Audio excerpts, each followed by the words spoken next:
තෙරුවන් සරණයි හැමෝටම. අද අපි යම් කාරණාවක් කතා කරමු. ඔබ හැමෝටම තේරුම් ගන්න. මම ඔබට පොඩි චිත්‍රයක් පෙන්වන්නම්. ඒවත් ෆොටෝ එකක්. ඒ ෆොටෝ එක බැලුවට පස්සේ ඔබට පෙනෙයි යම් කාරණාවක් මේ තියෙන්නේ මේ ෆොටෝ එක. මේ ෆොටෝ එක ඔබට පේනවනේ. මෙන්න මේ ෆොටෝ එකේ ඔබට යමක් දැක්කම මේකෙන් ඔබට පේන්නේ නැති මේකේ මොකක් හරි එකක් තියෙනවා කියලා. තව මං ගාව ෆොටෝ එකක් තියෙනවා. මේ තියෙන ඊළඟ ෆොටෝ එක. එතන මං ගාව ෆොටෝ දෙකක් තියෙනවා. එතකොට ඔබට මේ ෆොටෝ දෙකම පේනවා ඇති. මම ඔබගෙන් මේ ෆොටෝ දෙක පෙන්නලා ඔබගෙන් ප්‍රශ්නයක් අහනවා. මම ඊට කලින් මේ ෆොටෝ එක ගැන පැහැදිලි කිරීමක් කරන්න. ඔබට මෙන්න මේ ෆොටෝ එක දිහා බැලුවම මොකක්ද හිතෙන්නේ? සාමාන්‍ය ඉරක් වගේ තියෙනවා පේනවනේ. ඉරක් තියෙනවා. ඊට පස්සේ මෙතන පොල් ගස් වගේක් තියෙනවා එහෙම පේනවා. මෙන්න මේ රූප දිහා බැලුවම ඔබට යම් කාරණාවක් ඔළුවට නෙමෙති. හරියටම ඔබට කියන්න බෑ මොකද්ද මෙතන වෙන්නේ කියලා. දැන් මම ඔබගෙන් අහන ප්‍රශ්න තමයි මෙතන තියෙන මේ ඉර බහිනවද නගිනවද?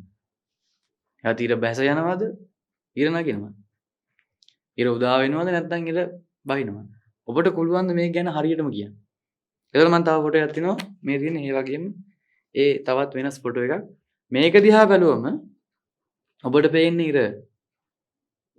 නගිනවද නැත්නම් බැහැලා යනවද? ඔබට පේන්නේ මොකද්ද? ඔබට මේක දිහා දැක්කම කියන්න බෑ නේද? මොකද්ද වෙන්නේ කියලා. අන්න ඒ වගේ පින්වත්නි මේ ලෝකේ ගොඩක් මිනිස්සු ඔබ නිකන් හිතන්න ඔබ දැන් යනවා මේ කොහේ හරි අපි කියමු නුවර යනවා. ඔබ නුවර ගිහිල්ලා ඒ නුවර ගියාට පස්සේ ඔබට ඕනින් නම් නුවර ඉඳලා කොළඹට යන්න. නුවර ඉඳලා කොළඹට යන්න උනාට පස්සේ ඔබ ගිහලා AC බස් එක නගිනවා. අපි හැමෝම ගිහලා කවුරුේ ඔබ ගිහලා AC බස් එක නගිනවා.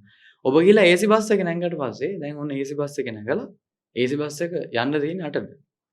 ඔබ 4 නැගලා ඉන්නවා. ඊපස්සේ 4 නැගලා ඔබ ඇතුළටලා ඉන්නකොට AC බස් එක දැන් තාම නෑ ස්ටාර්ට් කරෙත් නෑ මොකුත් නෑ කවුරුත් නෑ. දැන් 7:00 වුණා තාම නෑ. ඊට පස්සේ ඔබ අහනවා කොන්දොස්ෙන් ගිහලා තාම යන්නේ නැද්ද කියලා. එවසිනවා යනවා මල්ලි පොඩ්ඩක් ඉන්න. චූටි වෙලාව ගන්න කියලා. දැන් 7:00 වුණා 8 වුණා. දැන් ඔබ වෙලා බලනවා කීයද කියලා බලනවා තාම නෑ. ඊපස්සේ ආය අහනවා ඩ්‍රයිවර්ගෙන් අහනවා යන්නේ නැද්ද සර් යන්නේ නැද්ද කියලා. ඊපස්සේ ඩ්‍රයිවර් කියනවා යනවා පොඩ්ඩක් ඉන්න කියලා කියනවා. දැන් ඔබම කියලා 8ත් වුණා. හරිද? ඊපස්සේ 8යි කාල වුණා. තාම නෑ. දැන් ඔබට යන්නත් පාරක් වෙනවා. ඕරියන්ද කොළඹට යන්නත් බෑ. ඊට පස්සේ දැන් 8යි කාලත් වුණා 8:00ත් වුණා. තාම බස් එක නෑ. දැන් ඔබටත් හරීම අමාරුයි. පෙයිඩයි හරි කේන්දී ඔබට දැන් මේ මහත්තයත් අහනවා ඩ්‍රයිවිං ගිහලා අහනවා කොන්දොසෙන් ගිහලා ඔබ බස් එකෙන් බැහැලා ඉන්නවා. බස් එකෙන් බැහැලා ඔබ එහා පැත්තෙන් ගිහලා ඩ්‍රයිවිං අහනවා යන්නේ නැද්ද කියලා. මල්ලි යනවා 9ට යනවා. හරියටම 9ට යනවා ලැහැත් වෙන්න කියලා. දැන් 9ට යනවා කියලා කිව්වනේ දැන් බැහැලා යන්නත් බෑ. ඔය දැන් ඉන්නවා බස් එකේ. දැන් 9ට වෙලාව දැන් 9යි දැන් ඔබ අහනවා ගිහිල්ලා යන්නේ නැද්ද කියලා. තාම බස් එක යන්නේ නැහැ. ඊට පස්සේ ඔබ ගිහිල්ලා බස් එකේ නැගලා කවුරුත්ම නැහැ බස් එකේ දැන්. කවුරුත් නැගලත් නැහැ. ඔබ විතරයි බස් එකේ ඉන්නේ. දැන් ඔබ හිතන්න ඒ ඩ්‍රයිවර් කියනවිලා කොන්දොස්ට ඔබට ඇවිල්ලා කියනවා දැන් යන්නේ බස් එක ලැහැත් වෙන්න කියලා. ඔබට කියන රුපියල් 20000ක් දෙන්න කියලා බස් එකට. නුවර ඉඳලා කොළඹට යන්න රුපියල් 20000ක් ඔබගෙන් ගන්නවා. එතකොට ඔබ මේ බස් එක යනවද? නැත්නම් බස් එක යන්නේ නැද්ද? ඔබ මේ බස් එක යන්නේ නැහැ නේ. ඇයි? ඔබට රුපියල් 20000ක් දීලා කොළඹට යන්න. ඒ නිසා ඔබ මේ බස් එක යන්නේ නැහැ. දැන් ඔබ ඔච්චර වෙලා හිටියේ බස් එක යන්නනේ. ඒ කියන්නේ අපිට නුවර ඉඳලා කොළඹට යන්න අපේ සල්ලි වලින් බෑ. එහෙනම් අපි එක්ක කියමු නුවර ඉඳලා කොළඹට යන රුපියල් 1000ක් නැත්නම් රුපියල් 1500ක් කීයක් හරි. අපි දන්නේ නැහැ කීයද ගාණ කියලා හරියටම. නුවර ඉඳලා කොළඹට යන්න යම් ගාණක් අපේ අතින් ආය වෙනවා. ඒ වගේ මේ බස් එකේ පාල්ස් දෙන්නට යන්න පුළුවන්. අන්න ඒ පාල්ස් දෙනාම 1500 ගාණේ. සල්ලි දුන්නාට පස්සේ තමයි ඒ බස් එක යන්නේ. එහෙනම් අපිට නුවර ඉඳලා කොළඹට යන්න පුළුවන් උනේ හැමෝම සල්ලි දුන්න නිසානේ. නැත්නම් අපිට යන්න වෙන්නේ නැහැ නේද? එහෙනම් පින්වත්නි අපි අද මෙහෙම බස් එකේ යන්නේ හැමෝම නිසා. ඔබ හිතන්නකො නිකන් ඔබ යනවා මේ අපි තුන් වාහනේ ගිහිල්ලා ඔබ නතර කරලා හන්දියක් ගාව තියෙනවා එහා පැත්තේ හන්දිය තියෙනවා තැඹිලි කඩයක්. ඔබ තැඹිලි කඩේ ගාවින් නතර කරලා ඒ මහත්තයන් ගිහිල්ලා තැඹිලි ගෙඩි කපලා වහමු කරලා දැන් එයා තැඹිලි ගෙඩියම කපලා එයා ඔබට තැඹිලි ගෙඩිය දෙනවා. දැන් ඔබ මොකද කරන්නේ තැඹිලි ගෙඩිය අරගෙන දැන් ඔබ බොන්න හදනකොට අහනවා කීයද කියලා. ඊට පස්සේ කියන රුපියල් 100යි කියලා. 100යි? තැඹිලි ගෙඩිය 100යි? පින්වත්නි 100යිනේ. 100 නිසා හොඳයිනේ පින්වත්නි. දැන් ඔබ හිතන්න 100ට දුන්න එක ලාභයි. ඒකට හේතුව දැන් බැරි වෙලා හරි ගිහිල්ලා ඔබට සිද්ධ වෙනව නේද? තැඹිලි කියන්නේ පැන්ටටත් වැඩිය ගුණයි. ඒ කියන්නේ මේ පොළොවේ තියෙන වතුර ටික ගහරා උඩට ගිහිල්ලා පිරිසිදු කරලා ඒ තැඹිලි ගෙඩියට දීලා කිසිම විස බීජයක් නැතුව දෙන පිරිසිදුම දේ. ડોක්ටර්ස්ලා ගොඩක් කියනවා තැඹිලි බොන්න කියලා. ඔය වග්ගොඩ වලට හොඳයි කියලා.